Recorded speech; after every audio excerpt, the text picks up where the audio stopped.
नमो बुद्धाय, जय भीम। मेरे साथ आज हम बात कर रहे हैं धम्म रथ संदेश यात्रा की। जो धम्म संदेश यात्रा है वो स्टार्ट हुई है, शुरुआत इसकी 1 नवंबर से हुई है, अभी 17 नवंबर से, और 17 नवंबर से शुरू होकर पूरे मध्य प्रदेश में घूमकर 1 दिसंबर को इसका समापन होने जा रहा है सांची रायसेन में। यह जो यात्रा का रथ है आज यह पहुंच गया है बुद्ध विहार, सारीपुत्र बुद्ध विहार, अम्बेडकर नगर, चोरपुरा में। भिक्खु संघ भी हमारे पास मौजूद है, हमारे साथ मौजूद है। पीछे आप देख सकते हैं कि बुद्ध की जो प्रतिमा है 25 फुटी प्रतिमा, जो कि मध्य प्रदेश में मशहूर है और इसको भी तमाम लोग देखने के लिए आते हैं। बाबा साहब डॉक्टर अम्बेडकर की भी प्रतिमा यहाँ पर लगी हुई है 6 फुट की। तो धम्म रथ में क्या खास उद्देश्य के साथ चल रहा है, बात कर रहे हैं प्रदेश के जो पदाधिकारी हैं दिव्य सोसाइटी ऑफ इंडिया के, उनसे आज बात कर लेते हैं कि क्या कुछ रथ का उद्देश्य है, अब रथ कहाँ तक पहुँचने वाला है। तो स्वागत है सर, क्या कहेंगे इस रथ के बारे में जो चल रहा है अभी, और अभी आपने इसकी कमान यहाँ से संभाली है चोरपुरा से, इसको कहाँ तक लेके जाएंगे आप? ये रथ मध्य प्रदेश के 15 जिलों में चल रहा है और 17 नवंबर 2024 से परम पूज्य बोधिसत्व बाबा साहब डॉक्टर BR अम्बेडकर की जन्मभूमि महू इंदौर से शुरू हुआ और महू से हमारा ये देवास चला, देवास से होते हुए गुना, गुना से शिवपुरी और शिवपुरी से श्योपुर और श्योपुर से मुरैना, और आज मुरैना के हम यहाँ अम्बेडकर नगर चोरपुरा सारीपुत्र बुद्ध विहार में यहाँ मौजूद हैं और यहाँ से हम लोग भिंड के तरफ बढ़ रहे हैं। क्या कुछ खास उद्देश्य के साथ जा रहे हैं? यात्रा तो चलती रहती है लगातार, लेकिन सामाजिक बदलाव में इससे क्या फर्क पड़ने वाला है? डॉक्टर बाबा साहब अम्बेडकर ने अपने जीवन काल में बौद्ध धर्म के प्रचार प्रसार के लिए एक संस्था का निर्माण किया, दी बुद्ध सोसाइटी ऑफ इंडिया। ये बौद्धों की मात्र संस्था है, दी बुद्ध सोसाइटी ऑफ इंडिया। इसकी राष्ट्रीय संरक्षिका महाउपासिका मीराबाई अम्बेडकर, जो डॉक्टर बाबा साहब अम्बेडकर की पुत्रवधू हैं, वो 45 साल से धम्म का प्रचार प्रसार कर रही हैं और इस संस्था के हमारे संस्था के राष्ट्रीय कार्याध्यक्ष परमादरणीय एडवोकेट भीमराव यशवंतराव अम्बेडकर जी हैं।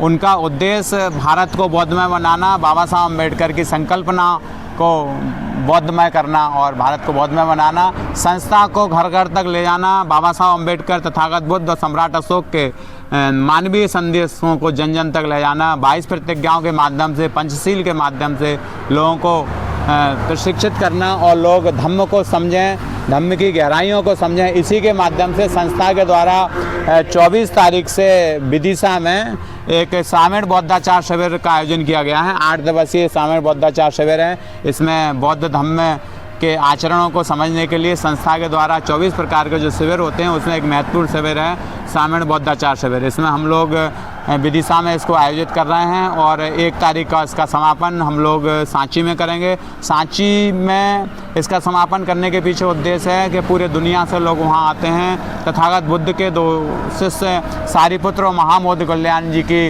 अस्थियाँ का वहाँ दर्शन होता है और ये सांची मध्य प्रदेश में है। इसीलिए इस उद्देश्य को लेकर हम लोग ये यात्रा 15 जिलों में कर रहे हैं। कितने लोग पहुँचने वाले हैं? मुख्य अतिथि कौन रहने वाला है? इस कार्यक्रम के मुख्य अतिथि डॉक्टर बाबा साहब अम्बेडकर के पौत्र एडवोकेट भीमराव यशवंतराव अम्बेडकर, जो समता सैनिक दल के राष्ट्रीय अध्यक्ष भी हैं और दी बुद्ध सोसाइटी ऑफ इंडिया के राष्ट्रीय कार्याध्यक्ष भी हैं, वो इस कार्यक्रम में पहुंच रहे हैं। इसके साथ ही दतिया में समता सैनिक दल का 29 और 30 को एक प्रशिक्षण शिविर, राज्य स्तरीय प्रशिक्षण शिविर है, उसका भी समापन हम सांची में करेंगे। इसमें लगभग संस्था के जो बैनर तले जो आयोजन हो रहा है उसमें लगभग 50,000 लोगों के पहुँचने की उम्मीद है। हमें यात्रा के माध्यम से लोगों का बहुत ही सकारात्मक सहयोग मिल रहा है। धम्म उपासक मिलते हैं, बड़ा सहयोग करते हैं, हर तरह से हमें सहयोग प्राप्त हो रहा है।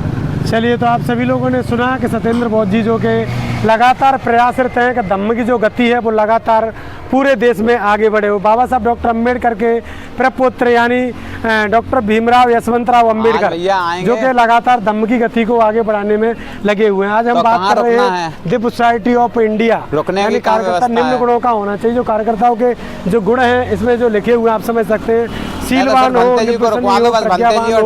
विलेसी हो, त्यागी हो, स्वाभिमानी हो, समतावादी हो, सभी प्रकार के निकल जाऊंगा ऐसा लिखा हुआ। वहीं संयम हो, तो तुम कितने अनुशासन को पालन करने वाला हो, बलवान हो, समय से रहने वाला हो, समय के हिसाब से चलने वाला हो। 14 वर्ष में जो लिखा हुआ है, उत्साही हो, आलसी ना हो। 15 वाला का प्रबोधन करने वाला हो, संस्था के लिए कार्य करने वाला हो, व्यक्तिगत बड़प्पन के लिए कार्य करने वाला ना हो, साहसी और धैर्यवान हो, हर कार्य में तत्पर हो, और खर्चे में कटौती करने वाला हो। जो हाँ खर्चे हैं ठीक है, ना तो 5 बजे आ कम जाना, कमाते ठीक हैं, है। ज़्यादा खर्च करते हैं, ऐसा भी नहीं चाहिए, ये लिखा हुआ है। बस ट्रॉली हम लोग यहाँ चौर प्रसिद्धि या पद की लालसा ना हो, पद की योग्यता के अनुसार आचरण करने वाला हो, सभी के प्रति स्नेह भाव रखने वाला हो, प्रासंगिक रूप से कम शब्दों में अपने विचार व्यक्त करने वाला हो, समाज का संरक्षक हो, जनता का मित्र हो, आदेश का पालन करने वाला हो। तो ऐसी तमाम निम्न जो शर्तें नियम लिखे हुए हैं the Buddha society of India के माध्यम से यह यात्रा चल रही है। लगातार इस यात्रा पर आप पीछे भी देख सकते हैं जो रथ है, ये रथ पीछे से आप देख रहे हैं, बाबा साहब डॉक्टर अम्बेडकर का छाया चित्र लगा हुआ है, साथ ही साथ दीक्षा भूमि का भी लगा हुआ है, चैत्य भूमि और चैत्य भूमि के साथ जन्मभूमि चैत्य भूमि और बाबा साहब doctor Ambedkar Buddha society of India. तो हम आज खड़े हुए हैं चोरपुरा बुद्ध विहार, जिसको अम्बेडकर नगर चोरपुरा बोलते हैं। और यहाँ पर जो रथ है, इधर रथ में भी लिखा बाबा साहब के, और इधर सम्राट अशोक की महान छायाचित्र लगा हुआ है। रथ को लगातार कोऑर्डिनेट किया जा रहा है। ये भाई है, ये भी यात्रा कर रहे हैं लगातार। कितने दिनों से चल रहे हैं इसमें? मैं 16 तारीख से चल रहा हूँ। अच्छा अच्छा, तो कहाँ तक जाएगी यात्रा? ये अपनी सांची तक जाएगी। अच्छा, आपको कोई परेशानी तो नहीं है? कोई परेशानी नहीं, मुझे तो बहुत अच्छा लग रहा है। रोकने की कोशिश की जाती है? नहीं, कोई किसी ने नहीं रोका। पूछते होंगे क्या कहते हैं लोग? कुछ नहीं कहते, सब बढ़िया, अच्छा रहा। अच्छा, शुभ रहे यात्रा आपकी। तो हमें कई बार चल रहा है। बोलते हैं ना तो बोल देता हूँ कि भीमराव अम्बेडकर जी का रथ। अच्छा, रथ है धम्म को आगे बढ़ाने के लिए। और क्या जी। चलिए, तो ये धम्म रथ चल रहा है। इस धम्म रथ के माध्यम से लोगों तक संदेश पहुंचाया जा रहा है। ये रथ बड़ी ही लंबी दूरी तय करके आया हुआ है और बड़ी लंबी दूरी तय करके पहुंचेगा। तमाम इन्हीं उद्देश्यों के साथ हमारे साथ जुड़े रहिए। यूट्यूब पर अगर हमारे साथ जुड़े हैं तो अम्बेडकरवादी ब्लॉगर को आप फॉलो कर सकते हैं। यूट्यूब, फेसबुक, इंस्टाग्राम पर हमारे साथ जुड़िए। तो देखते रहिए अम्बेडकरवादी। मैं हूं दीपक, बहुत बहुत धन्यवाद।